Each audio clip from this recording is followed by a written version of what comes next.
So it brings us to the eclipse. It's happening in 8 days from now in Libra 1. Yeah. What are some thoughts about this, maybe that, from the Wild Way Oracle deck? Well, I made a lot of notes.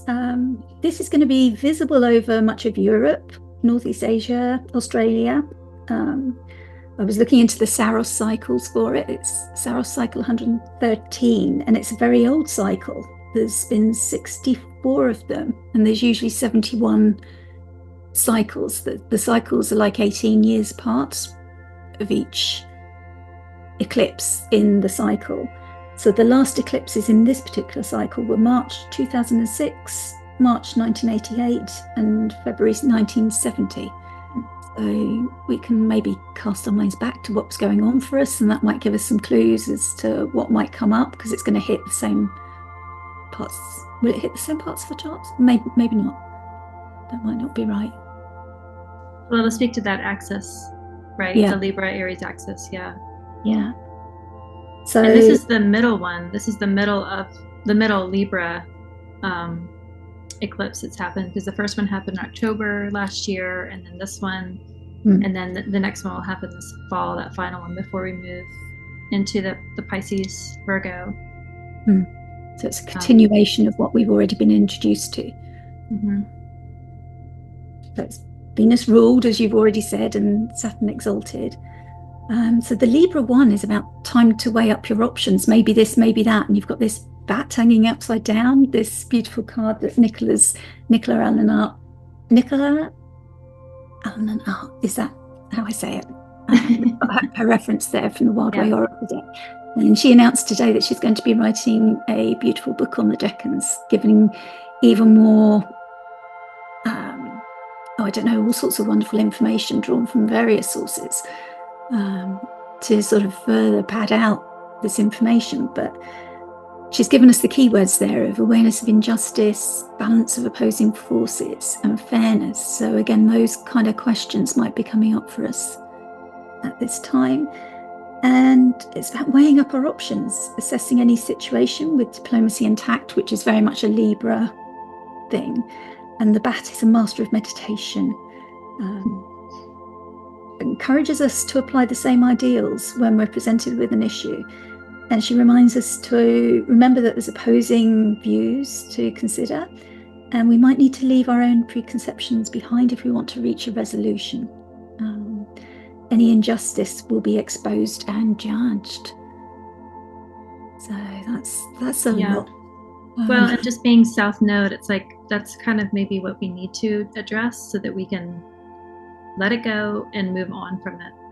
I mean, I'm not in the camp that South Nodes are always bad or North Nodes are always good. So it might be difficult. It might be something that we're tired of dealing with or tired of talking about, but it's also, we wouldn't have things that we enjoy talking about if we didn't also have things that we didn't like to talk about. So I like that, the balance of opposing forces, that tension between the two, Aries and Libra.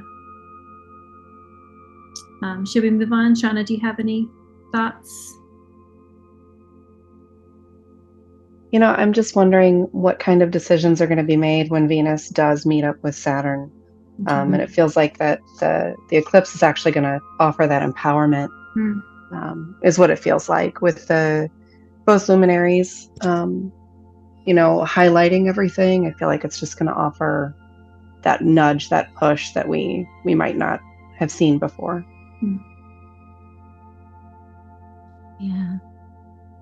Yeah, that's what they often do, is they put us, if we're in the right place, we usually often don't even feel it. But if we're not, we get like quite forcibly moved into where we need to be. It can be quite disruptive. Well, and is that 5 degree, is that the degree that Libra, or that Jupiter, who was also in Venus's sign, that he stationed at when he went retrograde? So just wonder, when was that? October? I feel like that was like October 21st-ish. Is that? Yeah, and I think then we were pointing out that the eclipse was coming up at that degree. Yeah, so it's like that, it's almost like just like pins on a map of like they all have like started to they've decided to pause at that particular place. And Libra and Taurus can't see each other through traditional sight, but they're both Venus ruled, and so that was a yin expression of Venus, and this is a yang expression of Venus. So it might be more subtle, especially if it doesn't hit you at that particular degree. But I don't know, it just feels like these very wafty layers that are repeating, Yeah, and with the Jupiter-Uranus conjunction coming in Venus's sign, it's kind of like we're getting clear because this big breakthrough is coming. And it's like everything's just saying, come on, you're clearing the decks because it's needed. If you're going to see this breakthrough, if you're going to have a chance to grab what's being offered to you there, or are you going to cling to the stale and the old ways of being and doing? Are you ready to take that step forward into the future? Yeah, and just making space for things by letting things go. I think that you can, Libra as the scales is like weighing what the value is of things and deciding that if something, even if it has value, if it doesn't have value to you right now, it's okay to pass that on. It's like the Marie Kondo of like thanking that bag of clothes that you used to like and taking them to the thrift shop to just, they're still good value, but making the space because now you have space in your closet to add new things that are going to serve you better, just like as a symbol of it's just okay to let things move on to their next life.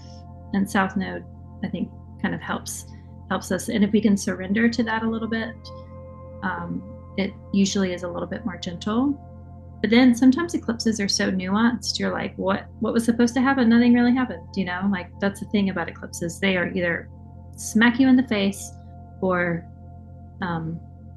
they haunt you by you reading your journal a year and a half later. You're like, that was that day. I totally forgot about that. Yeah. And as Adam says, quite often it's a process of something very simple being planted that you're not aware is even a thing, or a chance meeting or something that seems to be nothing. And then it grows so slowly. And it only becomes a thing 6, 9, 12 months later. That you realize that this is actually important, but at the time it doesn't seem significant. The eclipse passes, you think, no, that didn't have anything for me.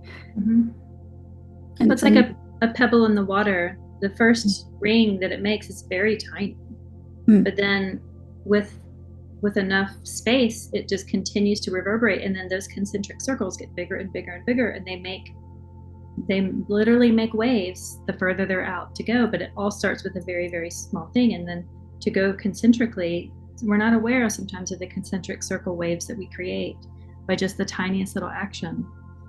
And the action for this being it's a South Node lunar, to me it keeps coming to the allowance of things to be gone and the surrendering of that, instead of, because we'll get to a solar eclipse. As you can see, this